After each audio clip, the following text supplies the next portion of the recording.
Ayan, lumang pako. Order no. Hugis box. Yung ulo niya, ito. Tapos ito sa ilalim mo.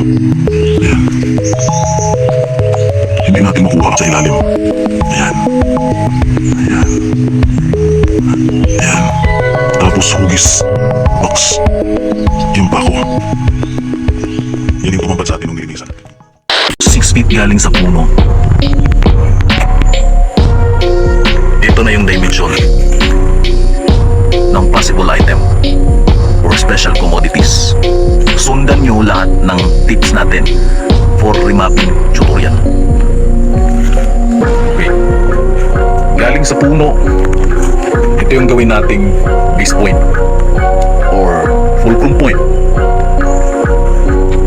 Punta tayong norte. Kung nakaayon ba siya sa tinatawag na elemental marker. Ito yung pointer natin. Dediretso dun. Sapa dun sa ibaba.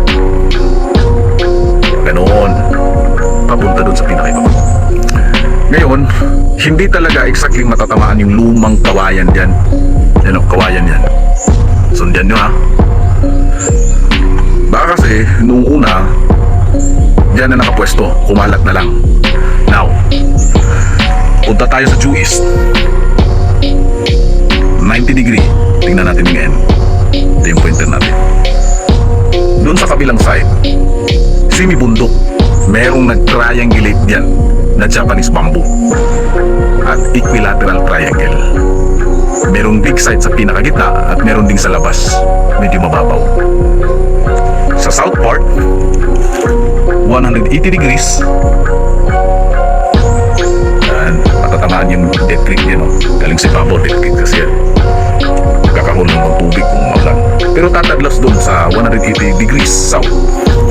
Andun yung lumang puno na kung tawagin ay tugas. Pero patay na, hindi na natin makikita. Pero yung distansya ay more than 100 meters. Okay? Sa kabilang side na. Pero kukuha tayo ng 10 degrees lang. Merong lumang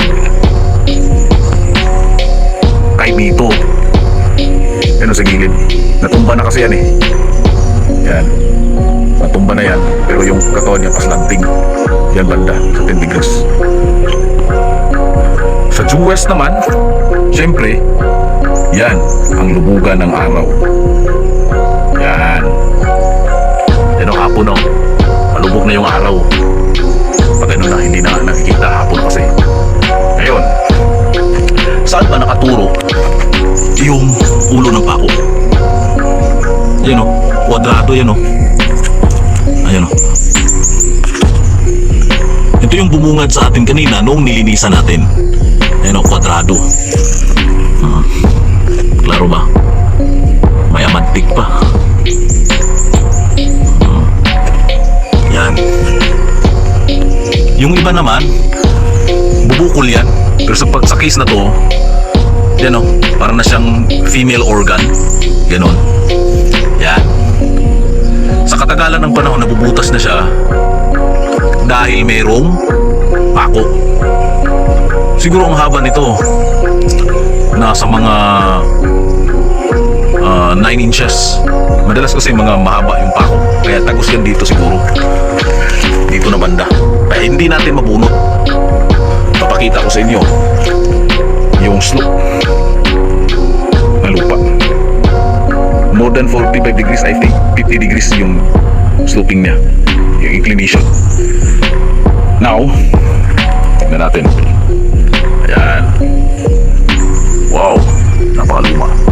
Ito ay dating kampo ng mga Hapon. Bakit ba sinasabi ng mga treasure hunters na dating kampo ng mga Hapon, dating garrison ng mga Hapon?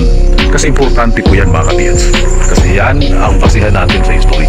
Sa mga nakaka-relate, totoo mga treasure hunter yan. Pero yung mga taong mambabasa natin, pabayaan natin yan kasi hindi talaga nila maintindihan yan. No? Sige lang, okay lang. Huwag na natin patuloy. So yan. Ang hirap kasi mag-video, wala tayong kasama, tayo lang kasi nag-explore. sa area na ito. Discreet na lang yung nagmayari dito at hindi na natin yan i-mention. Pero wala siya dito. Pinahintutan tayo na mag-remap. Balit sila na sa bahala. Yung ating bumunting allowance lang. Siyempre, pang gasolina, ganun. So, diretso tayo. Kung harapin natin yan, yung ulo ng pako, yan. Parang female organ. Straighten natin ha. Tignan natin yung bearing degree. Ilista ninyo kung maaari. Yan, medyo large. Ayan. So, 215 degrees tansya ko lang. Pero sa tingin ko, 216 to. Kasi, papunta dito, tingnan natin. 36 degree yan. Kung diyan tayo mag-bearing. Halimbawa dito. Norte kasi titignan natin kasi geological compass to eh. Yan. Ito. N. 35 degrees or pinakapasok siya sa 36 degree. Kasi yun, 36 degree madalas mababaw yan. So ngayon, yan, tataglas yan. Wala tayong detection dyan sa code 8 or 45 degrees, which is yan ang pasok sa 83 grams. Kapartner ng cruise line or sa green degrees. Siyempre yung white degrees, 45 degrees for centering. Yan, dyan dapat, pero wala, dito lang sa bandang 36 degree. Tumugma kasi yung 36 degree hindi yan kasali sa 83 grams, pero pasok pa rin siya sa masa. I mean, pasok talaga siya sa mga mababaw, no? Parang pang double compass na yata to na formula. Okay, hindi kasi lahat ng layout or ng mga diagram ng mga Hapon ay ginagamit yung 83 grams. Siyempre, sinamahan pa rin yan ng 16 CD, 32 CD, 72 codes, depende, no? Madami kasing paraan o teknik na kanilang pagpapaut. So, Hapon na, no? Yung back azimuth niya, siyempre, 216. Yung back azimuth naman ng 45 degrees ay 235. Ngayon, pwede kasi na ang pako ay baliktaran yung item yan. Pwedeng nasa harap, pwedeng sa likod. Kaya pwedeng load-to-load target yan. May detection tayo eh. Sila naka-PH yung bahala dito. Pero naniniwala ako, in front of that old tree, ayan mismo, merong mga bote yan sa ilalim. Baka sabihin ng iba na tagna-tagna lang. Para sa akin, scientifically, madalas merong mga bote yan. Pero merong mga setup na hindi bote yung nilagay, mga basag na palayo. So now, diretso tayo sa 216 degree. Halimbawa diyan naman talaga ang 216 degree. Alangan naman magbaon sila diyan ng mababaw. Mag-erode yan, mag-landslide yan. Ayan o, bakas nga ng landslide. Pero pwedeng tunnel. Pero hindi kasi siya prepared for tunnel kasi sa likuran niyang bahagi na yan, pag ano na yan. Ngayon, kung magbaon sila, hindi dyan, kundi diyan sa mababaw, ayun o, diyan. Posibleng diyan. Kung sa code 2 naman, or 2 to 5 degrees, posibleng diyan apart. Kung sa 216 degree diyan, posible diyan. Pero wala tayong detection diyan. Dito tayo. Ngayon, lagi kong sinasabi, tulad ng Balete, 36 degree, 45 degree, pwede rin na makasimot na lang niya, ay pwede rin sa east at southeast. Pero kung baliktaran nga, pwede pa rin sa northwest side or control ng west. So ngayon, meron akong napuntahan dati, hindi ko na lang nag-videoan, no? Ganon pa rin, no? Sasabihin kasi ng iba, yun ay Lanzones, nasa ugat, ayan, sa ugat yan mismo. So sabihin ng iba, hindi sila naniniwala sa mga pako na bakit daw nandyan sa ibaba, dapat daw napunta na sa ibabaw, diba? Ganon ang paniniwala ng iba. Kasi hindi nila naiintindihan, liban lang kung ang puno ay medyo maliit pa nung kapanahonan ng mga Hapon, yung pako, siyempre, yung nilagay nila dyan, mapupunta dyan sa ibabaw, pwedeng mas ibabaw pa. Pero kung malaki na talaga as in yung puno, ganyan na talaga, hindi na siya tumubo, kung saan yan nakapwesto yung pako, dyan pa rin yan mananatili. Pwedeng magbago pa rin konti, kasi kasi parang dumunot niyo yung kahoy. Diyan pa rin na portion. Kaya sa tansya ko, dito yan banda. Pero yung ugat na kasi na part kaya hindi siya napunta sa ibabaw. Dito lang siya nananatili. Sana po ay nagets na, no? Yan. Okay. Hindi naman mahirap intindihin. So, ngayon, pwede kayong kumuha ng sample, no? Para ipatest niyo sa laboratory, bayad kayo kung talagang luma na yung mga lumang puno ninyo. So, kung meron kayong katanungan sa akin about dito, kung meron kayong mga lumang kamyas na merong pako, i-message ninyo ako directly. Magbigay ako ng aking Facebook page. Ayan. Yan. Diyan kayo mag-send sa akin ng message. Babasahin ko yan. Reading ko yung area ninyo. Malapit lang kayo dito sa Agusan del Norte o Agusan del Sur. Pag-usapan natin. Sa gusto magpadikod ng personal. Ngayon, okay na. So advice ko sa inyo, gumamit kayo ng kompas. Kung maaari. Kahit anong kompas pa yan, kahit apps lang yan sa cellphone ninyo, pwede na yan. Hindi na kailangan bumili ng mahaling kompas. No? Hira. So ngayon, ayan. Subo, ang iba kasi, hukay lang sila ng hukay, kahit nakakuha sila ng mga bote. Ganun sila, yung iba nag-drip, kung saan lang nag-drip. Yung iba nakatama talaga, nakakuha kasi sinundan nila yung prestada ng bote. Yung pointer na offshot na yan, hindi ka nalalagpas doon sa likuran. Sundan nila yung pointer. Pero hindi ibig sabihin na item na yung susundan mo. Posible pong mayroong mga ibang STM dyan na nakalubog or ibang guide na naman, no? Pero sa pagkakaalam ko, ito, based na rin sa itinuro ng aking kaibigan, no? Ito ay nakadesenyo para sa mga tunnel na layout, no? Hindi naman lahat kasi pwedeng may giveaway talaga. Tulad nito, posibleng giveaway ito. Ngayon, kung maghuhukay kayo, lawakan ninyo 5x5. Yung iba nga 6x6. 4x5 pwede naman. Ngayon, may iba kasing case, no? Na dyan ang sentro ng spot ng item, pero binubungkal nila yung lupa, hinuhukay nila, original, pero may ikot. May function siya.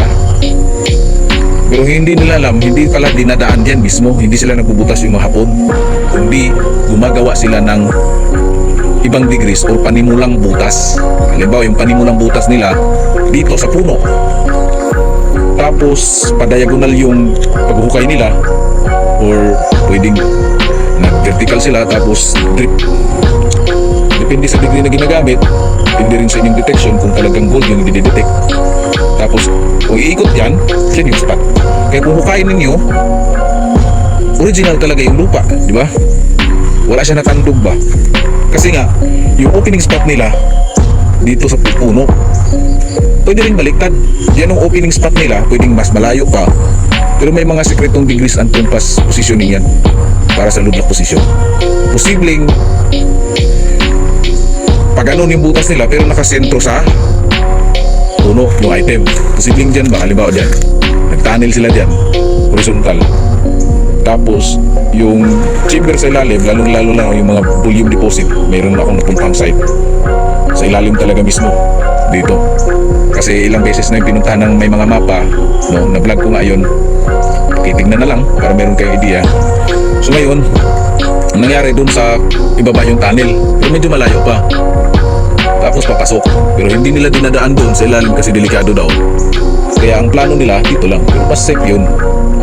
Kaya original yung nababangga nila, no? Ganun din.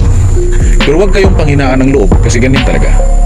Magbigay na lang ako ng tips. Kung sakali scanner o thermal scanner yung gamit ninyo, kahit LB16 pa yan, LB8, ganun. Pero mas maganda yung LB16, no? Mahal lang talaga. More than 900,000. Yung iba nga 1 million, no? More than pa sa 1 million. Maganda yan lahat, kahit pa yung mga thermal scanner ninyo na 25k lang, 30k, 35. Ang i-timing ninyo dyan, bigay ako ng tips, no, sa mga nalalaman ko rin. Dapat ay yung i-timing ninyo sa panahon na ulan muna, sobrang lakas ng ulan, tapos pagka umagahan ay maliwalas na yung panahon. Pagkahapon, mag-scan kayo. Yan ang talagang lalabas ng singaw ng aura ng ginto o nakabaong deposito. Kasi bulto-bulto yan, lalo na yung mga bunker, no? Mga volume, no? Mga medium, kahit may mga shallow deposit, no? Kahit giveaway, no? Lalabas talaga yung singaw niya galing sa ilalim ng lupa. Kasi mainit yung ginto eh. Mag-absorb yan ng heat, no? The best conductor of electricity. No? Kaya ina-adapt din yan ng kidlat, no? So ngayon, yan ay technique, no? Na mag-scan kayo. Halimbawa, bagyo. Hindi mo na kayo makapaggala, no? Hindi kayo makapag-scan kasi bagyo. Pagkatapos ng bagyo, maayos na yung panahon. Pagka hapon, o sa pangalawang pagkakataon, pangalawang araw, habang wala pang araw, yung bang buntag sayo pa, yung mga alas 6 pa lang, yan ang pinakamagandang pag-scan, no? Kasi lalabas talaga yung aura. Magandang image ang makikita natin. Sana po'y magets. So yun lang muna mga kaibigan, no? 6 feet lang kasi yung 35 degrees, kung 35 degrees ba, kasi 35 degrees talaga yung pagtansa ko diyan, kuha tayo ng 5 feet. Pero sa tingin ko yung pinaka okay kasi yung 36 degree, kaya kumuha tayo ng 6 feet. Kaya tumugma sa detection kasi yung 5 feet yan lang, oh. Kita nyo naman yung 5 feet, wala kasi yung detection dito lang, sentro talaga, ayun, oh. Yung iba pabilog, yung mga detection natin madalas na hindi natin na videohan, no? Hindi natin na share sa inyo, pabilog yun. Sa pagkakataong ito, ayan, square siya. So ngayon, sana ay nasundan ninyo mga kaibigan. Napaka-importante, no? Kuha kayo ng kumpas at aralin ninyo mga 8 grams gamit ang kumpas. Ito lang, kahit anong uli ng kumpas. Maraming salamat mga kaibigan. Gusto ko makatulong, hindi yung mangungutya tayo sa iba. Wala tayong magawa. Yung mga kapatid natin dyan na hindi maniwala sa remapping natin kasi para sa kanila ay nababaliw na tayo, pabayaan natin yan mga kaibigan. Importante na nagbahagi tayo. Totoo naman talaga yung sinishare natin. At ito, binding mo na to dahil sila katiis na ang bahala nito para sa full blast operation. Marami tayong na-decode kanina dun sa ibabaw. Hindi na natin ipapakita sila. Maraming salamat mga kaibigan. Magandang araw.